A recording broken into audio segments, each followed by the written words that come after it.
warahmatullahi wabarakatuh. Apa kabar sahabat Hino semua? Perkenalkan untuk sahabat Hino semua, saya Bimas Purnomo dari PT ABP Hino Pontianak. Ya, kali ini saya akan memberikan informasi kepada teman-teman semua mengenai monitor unit kendaraan teman-teman, khususnya para driver nih. Tujuannya lebih ke jika unit teman-teman termonitor setiap harinya, yang pasti untuk kerusakan-kerusakan yang terjadi pada saat operasional atau rusak di jalan, ini saya pastikan tidak akan terjadi karena monitor ini kelihatannya simple tapi sangat bermanfaat. Nah, sebaiknya kita mulai aja nih teman-teman. Pastinya para driver sudah nggak sabar untuk tahu komponen-komponen apa yang harus teman-teman monitor. Dan saya ingatkan, saya sarankan juga untuk dilakukan monitoring ini sebelum teman-teman melakukan kerja. Mau teman-teman yang mulai kerjanya pagi, siang, sore maupun malam. Jadi sebelum teman-teman bekerja, monitor dulu unit teman-teman layak apa enggak dibawa jalan. Karena keselamatan itu sangat penting, keselamatan untuk diri sendiri, begitu pula untuk orang lain. Oke, untuk mempersingkat waktu, let's go.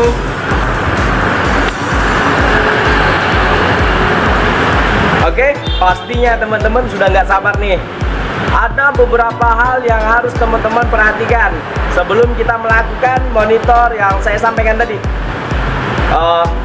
Yang pertama ialah teman-teman harus memarkirkan kendaraan teman-teman dalam posisi yang datar, dan jangan lupa untuk memasang ganjal ban. Kebetulan unit yang akan kita praktekkan pada hari ini ialah Hino Dutro 130 HD. Untuk mempersingkat waktu, saya akan memulai dari pemeriksaan di dalam kabin dan seterusnya. Oke?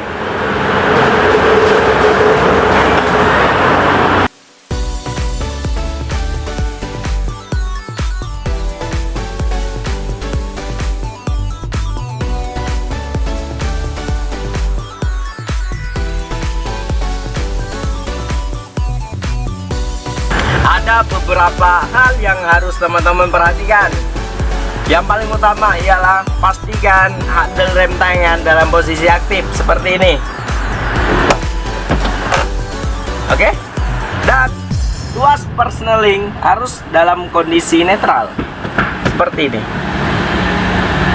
Dan kunci kontak untuk di posisi lock, kalau bisa dicabut juga nggak apa-apa. Jadi kunci kontak kalau teman-teman kantongin juga nggak apa-apa. Oke, kita mulai dari posisi kanan depan kabin. Untuk posisi yang paling pertama, teman-teman bisa lakukan pengecekan untuk kuantiti maupun kualitas dari minyak rem.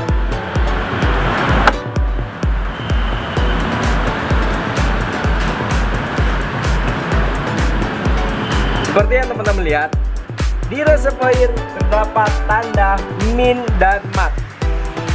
Bisa diartikan, di antara min dan mat ini sangat dianjurkan. Kalau posisi di bawah min, ini sudah saatnya untuk dilakukan penambahan. Atau teman-teman bisa lihat di jalur rem, takutnya ada kebocoran. Dan jikalau posisi terlalu penuh, ini bisa mengakibatkan meluap seperti itu teman-teman. Dan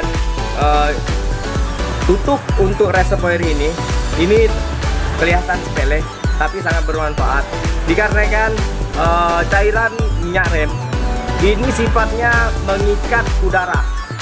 Jadi kalau posisi terbuka seperti ini tanpa ada tutup, ini menurunkan kualitas dari si minyak rem tersebut. Dan kita anjurkan untuk dilakukan pengurasan minyak rem setiap 60.000 km. Untuk kondisinya aman, kita lanjut ke posisi luar kabin.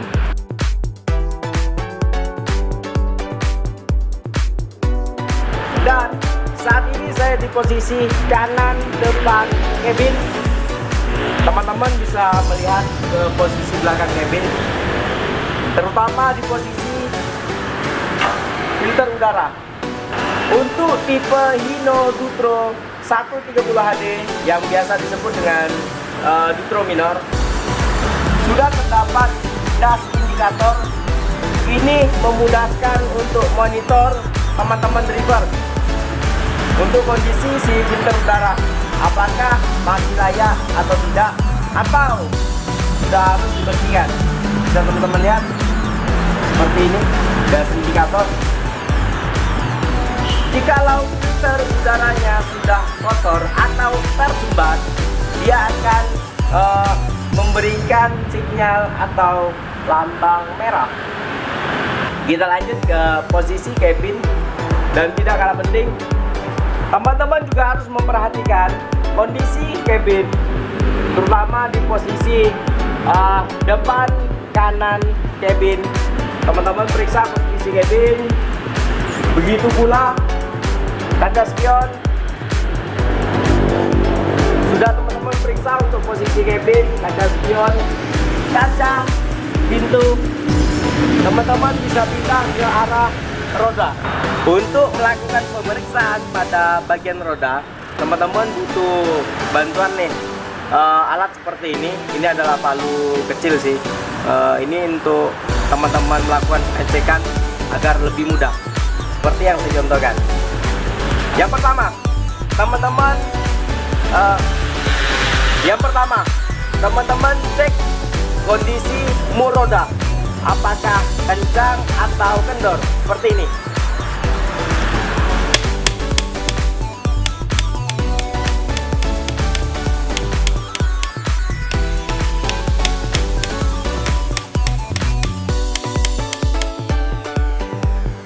Teman-teman bisa melakukan pukulan berlawanan arah jarum jam untuk mengetahui kondisi mur roda, kendor apa trek.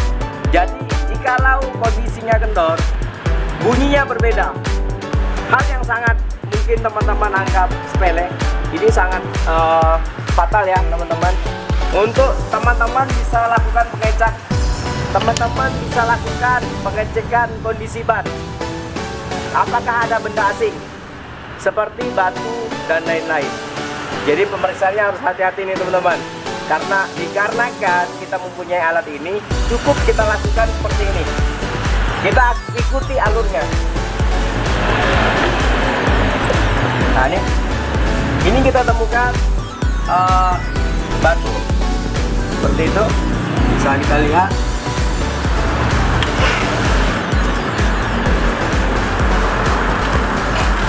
Dan kalau batu-batu seperti ini menempel di bannya teman-teman, ini dapat mengakibatkan sobeknya ban teman-teman. Sangat fatal. Dan untuk tekanan angin ban teman-teman, ini untuk tipe Dutro seperti ini, itu kisaran 80 sampai 94 PSI. Hitung kondisi operasional teman-teman masing-masing, on the road apakah off road. Dan tidak kalah penting, masih di posisi depan kanan cabin, teman-teman lakukan pemeriksaan spring atau begas daun. Ini teman-teman lakukan pemeriksaan untuk kondisi, takutnya ada patah atau apa yang bisa kita lihat secara kasat mata. Oke. Sekarang posisi depan cabin, seperti yang teman-teman lihat, kita harus lakukan pengecekan terlebih utama. Kita harus lakukan pengecekan terlebih dahulu untuk kondisi kaca cabin. Takutnya ada keretakan atau apa, bisa teman-teman lihat. Kalau kondisinya sudah bagus, kita beralih ke karet wiper. Dan lakukan pengecekan untuk kondisi karetnya, apakah masih bagus atau sudah keras. Karetnya oke, kita lakukan pemeriksaan untuk kondisi bodi depan cabin. Dan kita lakukan pemeriksaan untuk nozzle-nya juga, apakah kendor. teman-teman. Dan kita lakukan pemeriksaan untuk kondisi headlamp, kondisinya bagus.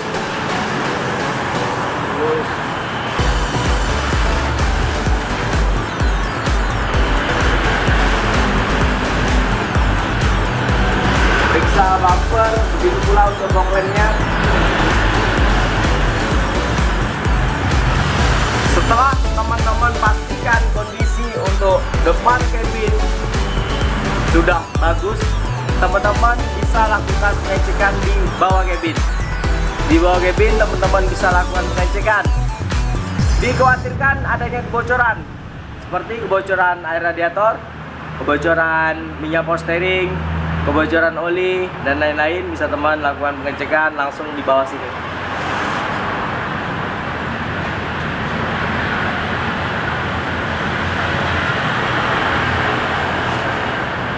Dan sekarang kita ada di posisi sebelah kiri depan kabin.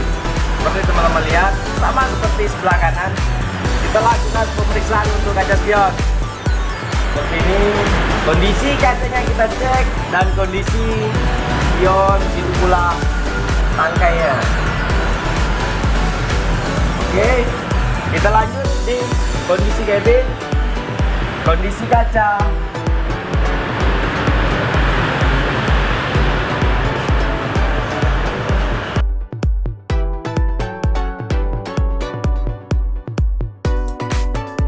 Dan lakukan pengecekan roda sama persis seperti yang kita lakukan di sebelah kanan depan yang tadi. Untuk kondisi baut rodanya,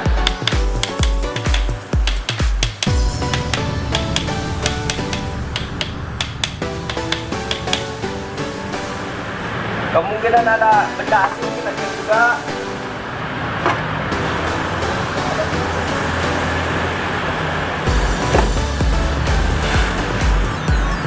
Dan tidak kalah penting, teman-teman jangan lupa untuk lakukan pengecekan tekanan angin ban seperti yang kita lakukan di sebelah kanan depan kabin.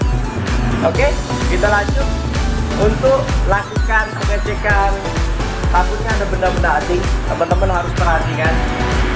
Karena kita akan melakukan pengangkatan kabin, pastikan kondisi dalam kabin dalam posisi yang aman. Oke.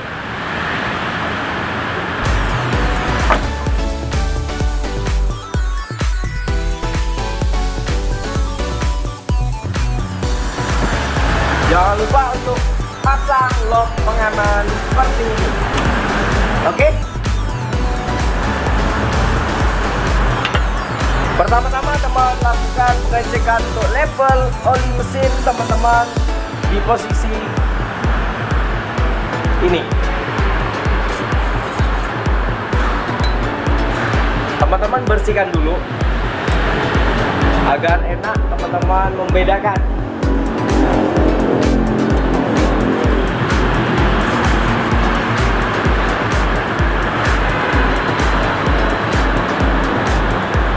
Seperti teman-teman lihat, di stick oli ini terdapat dua titik, titik bawah dan titik atas. Ini posisi untuk oli mesin ada di antaranya. Oke, posisinya harus seperti ini ya teman-teman.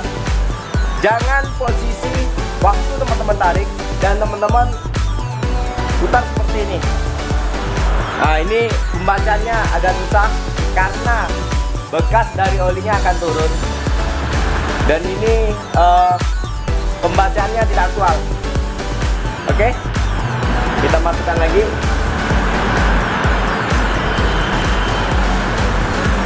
Periksa level dari minyak power steering. Sama seperti yang kita cek tadi di minyak rem dan kopling. Ini juga ada tanda max dan min. Oke. Berlanjut di posisi mesin. Teman-teman bisa lihat, dikhawatirkan ada kebocoran. Entah itu kebocoran dari minyak solar atau ada kebocoran dari sistem oli. Teman-teman juga harus lakukan pengecekan seperti itu. Dan juga tidak kalah penting, teman-teman harus juga lakukan pengecekan kondisi hose, posisinya, kendor, apa trek, takutnya juga ada kebocoran. Sudah kita lakukan, tidak pindah ke bawah. Dan selanjutnya kita lakukan pengecekan untuk tutup radiator. Dan saya sarankan untuk teman-teman jangan lakukan pengecekan untuk membuka tutup radiator dalam kondisi mesin panas, karena ini sangat berbahaya. Seperti ini teman-teman harus lakukan. Untuk safe bisa teman-teman tutup dengan kain maju.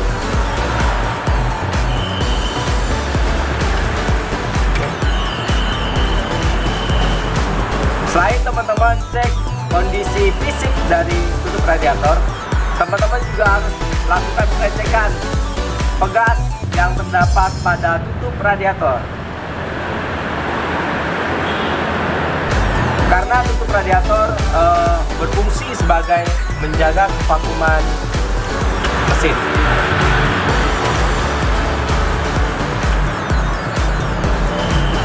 Setelah itu, dan jangan lupa untuk teman-teman lakukan pengecekan untuk level dari reservoir radiator. Posisinya ada di sebelah kanan unit, atau tepatnya ada di bawah supir. Dan kita lanjut di kipas radiator. Kekencangan bumper.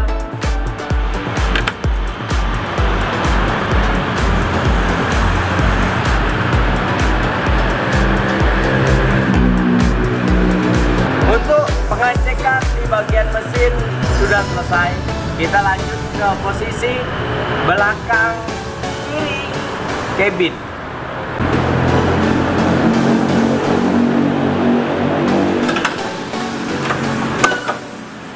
Kita lanjut, kita lakukan pengecekan untuk kondisi filter teman-teman. Pastikan tidak ada kebocoran, dan teman-teman bisa melihat kondisi bahan bakar teman-teman melalui indikator ini. Oke, kita bergeser ke belakang. Kebetulan untuk tipe Hino Dutro 130 HD atau Dutro Minor, aki atau baterai kondisinya cuma satu. Ini lebih enak untuk teman-teman lakukan monitor. Cukup teman-teman lihat untuk level dari air aki tersebut. Tetap kita ajukan di posisi di antara low level atau upper level. Dan tidak kalah penting untuk teman-teman lakukan kondisi kepala aki. Pastikan kondisi kepala aki teman-teman bersih.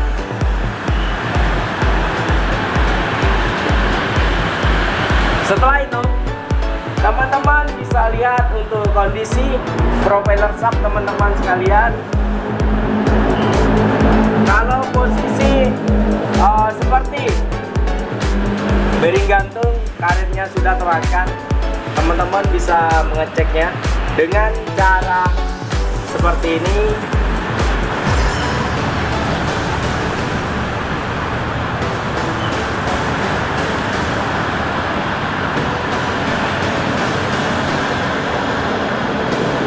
Kalau kondisi bearing gantung teman-teman kondisinya sudah tidak oke, dia akan ada gerakan kalau kita lakukan seperti ini.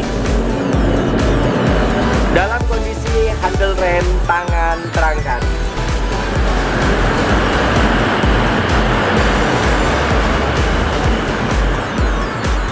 Kita beralih ke roda belakang kiri mobil.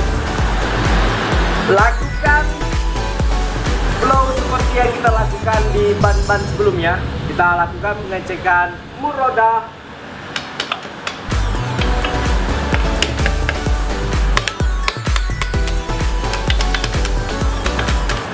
mur roda, tekanan angin. Jangan lupa kita lakukan pengecekan tekanan angin. Dan tidak kalah penting kondisi dari ban teman-teman sekalian. Pastikan tidak ada benda asing yang terdapat pada ban teman-teman sekalian. Bisa batu dan lain-lain, karena itu akan merusak ban teman-teman dan menurunkan usia pakai ban teman-teman sekalian. Seperti ini. Dan untuk posisi belakang unit, teman-teman juga harus memperhatikan lampu kombinasi teman-teman sekalian. Kondisinya jika pecah, bisa teman-teman lakukan pergantian atau bawa ke bengkel Hino terdekat.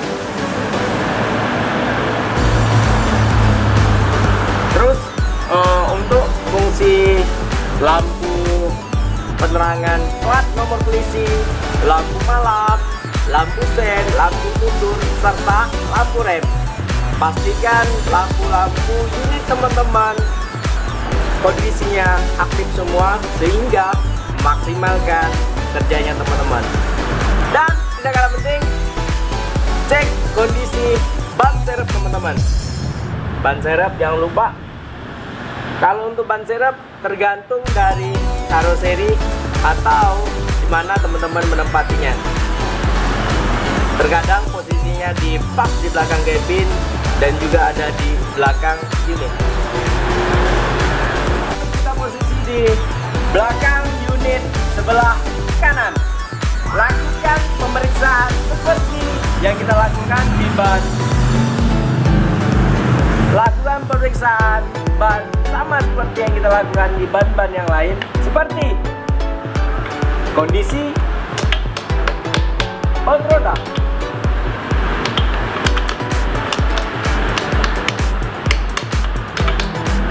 tekanan angin ban yang luar maupun yang dalam.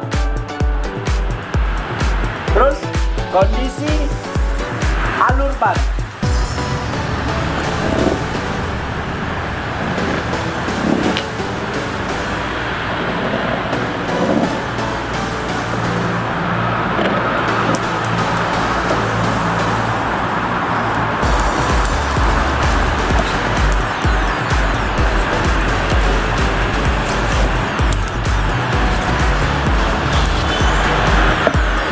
Posisi di antara ban luar dan ban dalam.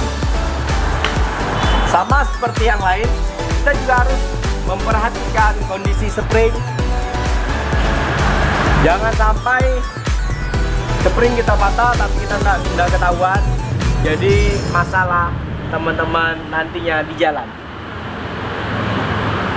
Oke, kita beralih ke tangki bahan bakar.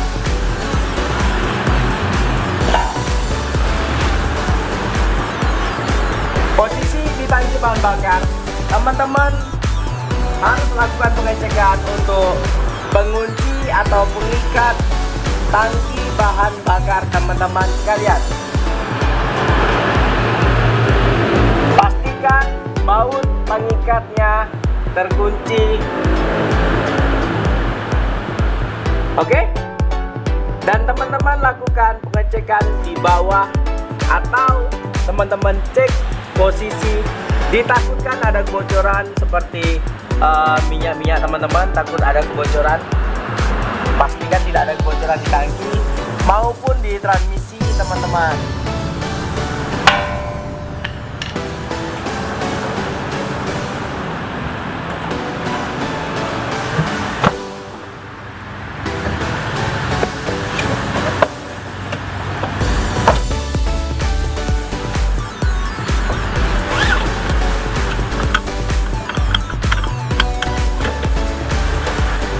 Untuk pengecekan item-itemnya sudah semua kita lakukan.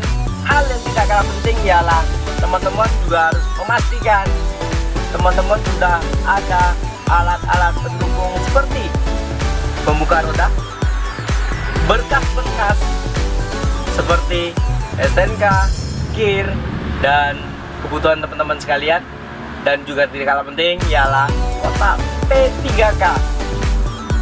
Setelah itu kita akan melakukan pemeriksaan fungsi dari indikator teman-teman sekalian berfungsi secara optimal apa tidak? Pastikan tuas berkeliling teman-teman posisi netral, handle rem tangan sudah tertarik, dan sebelum teman-teman melakukan start engine, dianjurkan untuk melakukan injaan kopling. Jikalau pada saat posisi mesin belum hidup dan kunci kontak sudah on, di indikator bisa teman-teman lihat ada beberapa simbol. Di antaranya simbol tekanan oli, simbol aki. Ini berfungsi sama persis berdua. Jadi jikalau posisi on, lampu indikator tekanan oli akan menyala, begitu pula aki. Pada saat teman-teman lakukan start engine dan mesinnya hidup, secara otomatis lampu yang berlambangkan seperti cangkir itu tekanan oli akan mati. Begitu pula lampu indikator aki juga mati. Itu mengartikan atau mengisyaratkan fungsinya berjalan baik. Dan sisa satu lampu indikator yang masih hidup ialah lambang rem parkir. Setelah itu kita lakukan pengecekan untuk kondisi lampu teman-teman, seperti lampu fog lamp atau lampu kabut, lampu utama dan lampu malam. Setelah itu teman-teman cek kondisi untuk lampu sen kanan, kiri, atau lampu hati-hati atau biasa kita sebut dengan lampu hazard. Setelah lampu itu sudah kita hidupkan, kita pastikan kondisinya oke. Dan tidak kalah penting, lampu tembak kita cek atau lampu tinggi.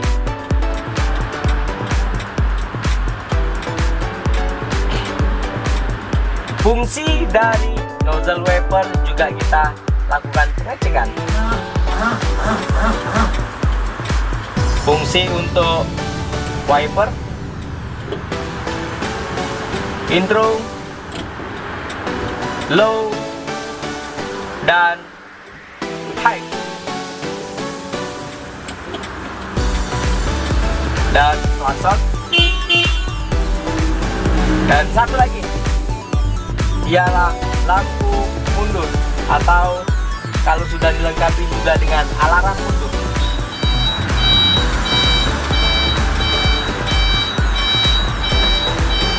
Oke, tutorial pengecekan hariannya sudah selesai. Mudah-mudahan bermanfaat bagi teman-teman semua. Saya Dimas Purnomo dari PT Automobil Borneo Perdana Pontianak mengucapkan terima kasih. Salam Hino.